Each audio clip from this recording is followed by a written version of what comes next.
Alors merci Amandine Gilles de nous aider à rentrer dans l'univers de l'huile, mais d'une manière particulière. On peut parler des peintures, du choix des couleurs, etc. Ça, c'est fait par ailleurs. On peut parler des pinceaux, des toiles, il y a plein de sujets à voir. Mais moi, j'aimerais qu'on fasse un focus sur justement tout ce qui est un peu autour, tu vois. La peinture à l'huile, la particularité, c'est qu'on a besoin de médium, d'huile, de cicatifs, de choses qui sont chimiques, enfin voilà, qui sont pas si simples à appréhender. Hein. On a plein de questions là-dessus. Donc chacun des produits, on va pouvoir en parler indépendamment les uns des autres. Mais je crois que ce serait bien de faire un espèce de tour d'horizon. Je me mets à l'huile, donc j'ai acheté une boîte de peinture à l'huile, j'ai des pinceaux, tu vois, tu te... Ouais.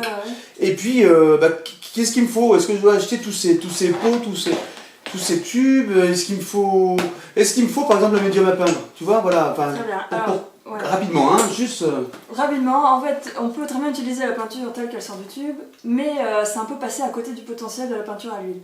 Parce qu'il faut savoir que la peinture à l'huile peut être brillante, peut être transparente, peut être profonde et intense. Ouais. Voilà, mais pour ça, il faut utiliser des médiums, parce que ces médiums-là vont justement donner ces qualités-là à la peinture, et surtout pour une meilleure conservation dans le temps. Parce que la plupart de ces produits sont faits à base de résine, ce qui fait que ça englobe le pigment, donc au moins les peintures vont pouvoir être conservées.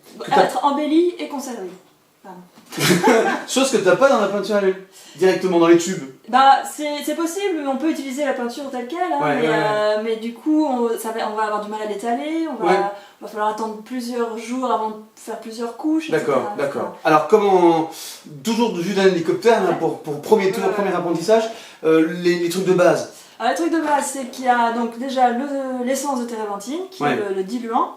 Donc là, on va pouvoir donc diluer la peinture, mais l'usage seul va ternir les couleurs, parce que ça va espacer, enfin ça va disperser les pigments. D'accord. Donc ça va un peu gâcher un peu la couleur. Déconcentrer quoi, enfin voilà, on a d'accord. Okay, donc, par contre c'est très bien pour nettoyer les outils, ça c'est parfait. Ça matifie aussi un peu, enfin ça... ça matifie, oui, parce que ça disperse le pigment, donc du coup la brillance se perd aussi. D'accord. Il y a... voilà. et encore, j'ai pas tout sorti, hein, j'ai fait exprès. L'essence, l'opposé entre guillemets, les huiles. L'opposé c'est l'huile, donc c'est l'élément essentiel de la peinture à l'huile, c'est pour ça que ça porte son nom, c'est ce qui lie le pigment. C'est gras. C'est très gras. Ça ne sèche, excuse-moi, ça ne sèche pas. Ça durcit.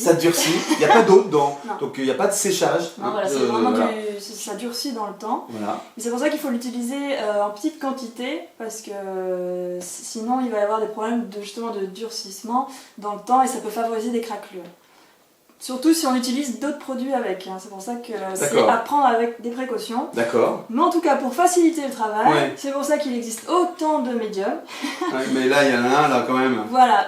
Là, il y a le médium classique, c'est le médium à peindre. Le painting médium, le médium à peindre. Voilà, là, ça va vraiment embellir la peinture, parce que grâce à sa résine, qui est l'élément qui la compose, donc ça va la rendre plus brillante, ça va la rendre un peu plus transparente, ça va la fluidifier. Donc en gros, ça va faciliter le travail tout en la rendant plus belle et aussi pour une meilleure conservation encore une fois. D'accord. Voilà. Donc on peut démarrer avec ça finalement. Donc juste un médium à peindre. La térébenthine pour rincer, pour nettoyer, ou un white spirit peut-être, un truc, voilà. Voilà, c'est ça, un solvant. En fait. Un solvant et du médium à peindre. C'est un peu ce que je conseille quand les gens démarrent vraiment. Mais il y a quand même il y a un potentiel qu'on n'exploite pas. Il y a un potentiel qu'on n'exploite pas. En fait, voilà, il y a aussi les différentes couches, parce que si on peint de manière traditionnelle, la peinture à l'huile se peint en plusieurs couches, donc il y a le médium à peindre, on peut peindre, une fois que cette couche-là est durcie, on peut utiliser l'huile de lin, parce qu'il faut toujours respecter la règle du gras sur maigre. Il faut que ce soit de plus en plus gras. De plus en plus gras. Donc par exemple, l'essence de térébenthine va être la plus maigre, en dessous. Voilà, c'est la première couche. En deuxième couche, ça peut être le médium à peindre. Et en dernière couche, par exemple pour les glacis, on enrichit à l'huile de lin.